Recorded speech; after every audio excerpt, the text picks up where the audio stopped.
I'm sure several of you have had experience with this before, but just for those who are unaware of what Tree Plotter is, it's a software package that the city of Santa Fe has been leasing from a company up in Colorado called Planet Geo. And it uses the internet for us to gather and store the tree data on Planet Geo's private cloud. We've been using the software Tree Plotter for the last 2 years. This is actually our second year for using it, but we liked it so much that we asked that the city renew the lease, and they agreed to do that. We've been collecting tree data in the inventory for the past 5 years, and to make sure that Tree Plotter was more useful to us, we migrated all of the data that we had been collecting into Tree Plotter. So we really have 5 years of data in there. And one thing that I want to point out that any of you can do after we leave this presentation is any of the analysis tools, you're more than welcome to use. And I'm going to go through how to use some of those because they really have some very nice built-in analysis tools. So let me start first with the fact that you have to have an internet connection to either capture the data or to analyze the data. But you can use different devices, and we do for different functions. For instance, when we're in the field, we use our cell phones or our tablets to capture the data. And for that, you do need a user ID or a password that would be provided to you at the tree inventory so that you could log on to Planet Geo's private cloud, and as you capture that data, it's stored with them. To analyze the data, on the other hand, you don't need a logon. So anybody can go in, and once I give you the URL, and you can play around with the data that's on there, and you don't have to worry about messing any data up. You're only reading the data at that point. Without the logon, you're just looking at the data. And I tend to look at my data on a laptop because you've got a screen, you can do a little bit more with it.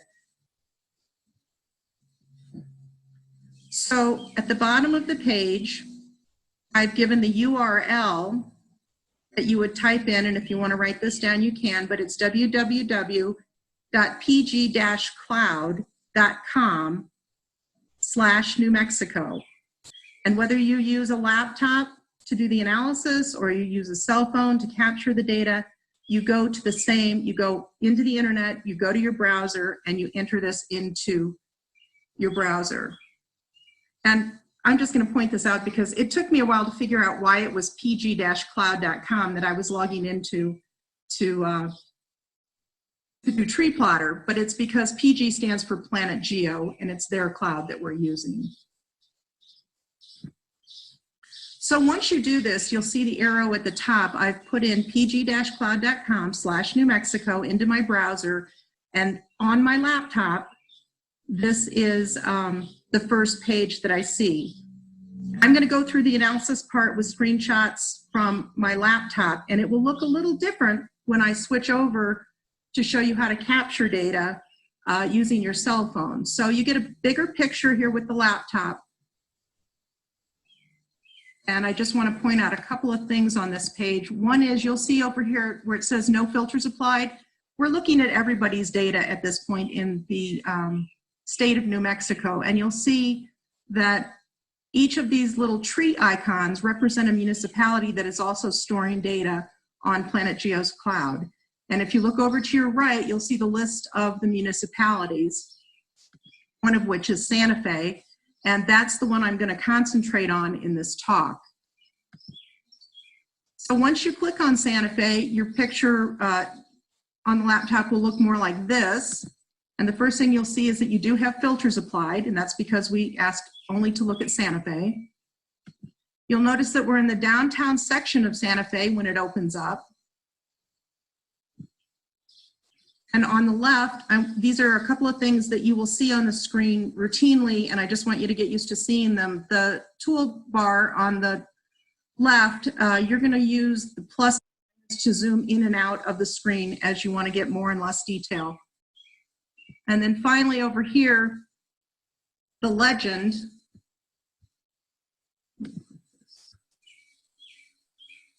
shows you, hold on, I'm going to move my screen because I can't see what I'm talking about.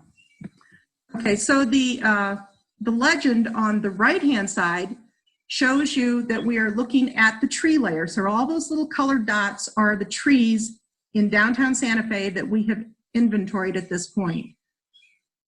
We've inventoried 16 different parks, and if you look at the bottom where it says you're viewing the Santa Fe trees, showing 155 of 1,858 sites, that's telling you that you're looking at 155 trees of the total number of trees, which is 1,858 that we've inventoried. The second thing up on the legend, it says display by, and you're displaying the information by species at this point. And if you look at the bottom of the legend, you can see the names of the species in alphabetical order.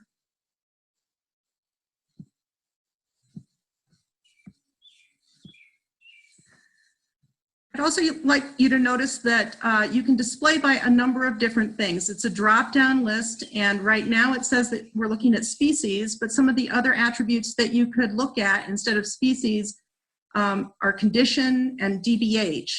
On every tree that we capture those three things. We may capture more than that, but we at least capture species, the condition of the tree, and the DBH, which is diameter at breast height.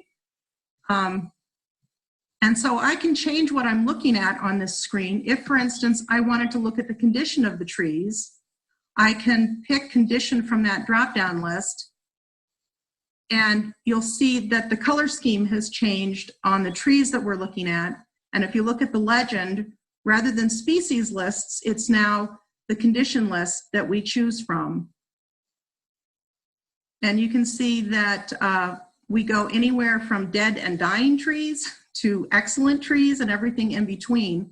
The numbers after each of those, for instance, if you look at dead and dying, there it says 127. That means that we have already inventoried 127 trees in the Santa Fe parks that are either dead or dying. And then each number corresponds to the different levels. So if I scroll in using my toolbar over here, you can see that I'm looking at the Plaza and Cathedral Park. And you'll also note there are a lot of yellow and orange trees. And if you look over at the scale, that means we have a lot of poor trees with major problems and fair trees with minor problems. We have a few good trees, and we also have some dead or dying trees on the Plaza. The Plaza is a hard place for trees with the compacted soils and things. The other thing that you can do is you can scroll into any tree if you are interested in finding out the information on that tree. You may be standing in front of a tree and want to pull it up and see what it is, or you might just be interested for some other reason looking down on the tree. But what happens when you click on that tree is it gives you a little dialog box that will tell you a couple of different things about it. You can see that it's a Siberian elm from the common name, and that the DBH is 36 inches, which is a pretty good sized tree. If you want to do a little bit more than that, you can also open up details. And when you do that, you get another dialog box that gives you a little bit more information. You can see that you can get the Latin name from it, the common name again, here's the DBH, and there's more information on it because there's a scroll bar off to the right, and if you scroll down, you'll see where we collect condition. A couple of other things that you note at the bottom are the user that captured the data and the date that that user created it. Now, the DBH, the condition, and the species are all user generated. These bottom two things, the user and the date created, those are tree plotter captured. So you don't have to enter those. The program will do that for you. The other thing that you can do is you can scroll out and you can see the wide variety of parks all over Santa Fe that we have been inventorying. Again, there's 16 of those. We plan on doing 2 more this year, Los Milagros and Swan, which are both down in the southwest part of Santa Fe. And again, you know that you're looking at the entire extent because you're looking at 1,858 trees of 1,858 trees. Another way to do analysis is to go up to where it says Hub. And these are the analysis tools that Tree Plotter allows you that I think are really kind of interesting to look at. If you click on Hub, one of the options is Stats. And if you go under Stats and open that up, you'll see Charts and Graphs. And if you click on Charts and Graphs, you'll see a number of things that they provide for you. The bottom three are ones that we use most often: tree diversity, tree health, and tree size and composition. So that's our species, our condition, and our DBH. And if you click on, I'm using tree diversity as an example, but if you click on that, it will give you a whole series of different charts and graphs. If you could scroll down, you'll see a lot of them, but I'm just showing you the top one. It's a pie chart, and it shows the most common species that we've collected in our parks. You'll notice that on that pie chart, the top three most common species in the parks are one-seed juniper, green ash, and Siberian elm. You'll also note that that's over 40% of our trees in the park. Now, a one-seed juniper is a native here, and you would expect to find that pretty often. The third one, the Siberian elm, is not native, but it's pretty prolific here. It was introduced in the 1950s. They actually planted some of them, and they've just taken off, and they now represent 13.5% of the trees that we've inventoried. The second one is a green ash, and that's almost 15% of our parks. And I'm sure some of you have heard of the emerald ash borer, which is heading our way. It will probably be here in the next several years. And when it arrives, we will lose, over a series of several years, all of those ash trees. So 15% of our trees in our parks will be lost through that one pest. Okay, from here, I'm going to go through how we capture data. So your screen is going to look a little different. It's going to be a screenshot of your cell phones. And it looks like that. So again, we use our cell phones in the field to capture the data. But again, you get there the same way. You type the URL into your cell phone browser. So for me, it's down here, and I type in pg-cloud.com/New Mexico, and that brings up the home page.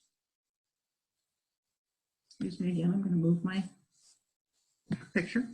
So that brings up the home page. It does look a little different than the home page that you get on your laptop, but there are still some things that you can see on both, and that is the toolbar over to the left.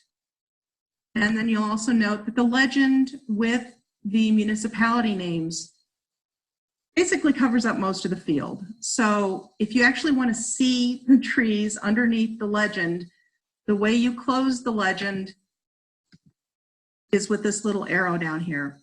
The first time you log on, that's confusing for everybody, and they don't know how to get rid of the legend. So I'm just kind of pointing that out right away. If I get rid of the legend, the home page looks a little similar to the laptop. But the way you control most of the options on the cell phone is with this little drop-down menu at the top left. When you click that, you're going to see you've got some options here. Hub is the first one, and Hub is the way that we got to the analysis tools on the laptop. It's also how you get to the analysis tools on the cell phone. So you have the same options, you just get to them in different ways, whether you're using a laptop or a cell phone. As I mentioned, to store data, to capture and store the data, you have to have a login. So this is where you go to your login, and when you click on that, you'll be provided a username and a password at the inventory. You use that, and once you log in with your username and password, you'll notice that you have more options in the drop-down list. One of which is your legend, and you will be going back and forth between your legend because we really don't want to look at everything in the state of New Mexico. We will again want to focus on Santa Fe. So when we choose the legend, it opens up the legend again. Now we can choose Santa Fe. And if we close the legend, oh, I'm sorry, I haven't closed the legend yet. So anyway, here's the legend for Santa Fe. Again, you're looking at the tree layer. It's displayed by species when you can see it. And again, you're going to be looking at the center of town because you're showing 117 trees of the total number of trees. Go ahead and turn off the legend again. And again, it looks similar to the laptop. Your filters have been applied and you're downtown Santa Fe again. Now, when you capture trees, you have to capture the tree that you're standing in front of. And if all you know is you're looking at the middle of downtown Santa Fe, you might not know how to figure out where you are on that map, which you need to do to be able to add the tree. So to locate yourself on the map, you're going to use this little compass over on the toolbar. And then once you do that, you can notice that it's scrolled into, I've just picked an area that I want to choose and add this big tree that's at the corner of Acequia Madre and Paseo de Peralta. So again, I'm using my options drop-down menu. And I'm going to choose add tree. Now I do want to mention that once you're in that mode, once you've said add tree, Tree Plotter thinks that every time you touch the screen, you're adding a tree. So be aware of that. And if you just want to move around on the screen and you don't want to be adding trees every time you touch the screen, get out of add tree. But let's just pretend we are going to add this large tree at the corner. I'm in add tree mode. And when I touch the screen on that tree, it now says, okay, I know the location of the tree. And it shows you with the blue dot. Once that happens, it opens up a dialog box for you to add the information. So you'll notice you're adding tree information at this time, and you've got Latin name and common name to choose from. You can either identify it via Latin name or common name, and you've got a drop down for both of them. So it gives you a list of trees to choose from. But whichever one you choose, if you choose Latin name, it will fill in the common name for you. If you choose common name, it will fill in the Latin name for you. It's really handy. So here's a drop down. I've chosen common name. I said I know what this tree is by its common name, and I've chosen the dialog box. And I can choose either from the most common, which you'll see at the top, the one seed, the green ash, and the Siberian elm, just like it showed in the tree diversity chart. Or you can do a list from below, which is in alphabetical order. And again, once you choose one of those in the common name, it will fill out the Latin name for you. Then someone will be measuring the tree for DBH, diameter at breast height. You can fill that in. And then finally, you've got your condition to add. Once you do that, and this is really important, go back to the top, because if you stop there and you go to pick another tree, you've kind of lost your data. You have to go back to the top of the page and choose close. I don't know why they decided to use close rather than save, but that's what you're doing, is you're saving the tree data. At that point, you're ready to move on to the next tree. So find the next tree, touch the screen, and these dialog boxes will open up again, and you'll add the new tree information. Once you're done with that, please log off of your username. And you do that from the drop-down list that I've shown here. So just to go through how we capture data on a cell phone, you go into your browser, you type in the pg-cloud.com/New Mexico, you log in using the drop-down menu on the upper right, you filter for Santa Fe using your legend, you locate yourself on the map using the toolbar, you choose add tree to be the mode that you want to be in from the drop-down menu on the upper right, you touch the tree on the map you wish to identify, you fill in the information, the name, DBH, condition, close, and then you can go back to the tree, next tree, and do that over and over again until you're done identifying trees, and then you can log out. If you need to contact Becky, here's her contact information. She's holds a seat on the Santa Fe Municipal Tree Board. and she's also Extension Master Gardener Tree Inventory co-leader.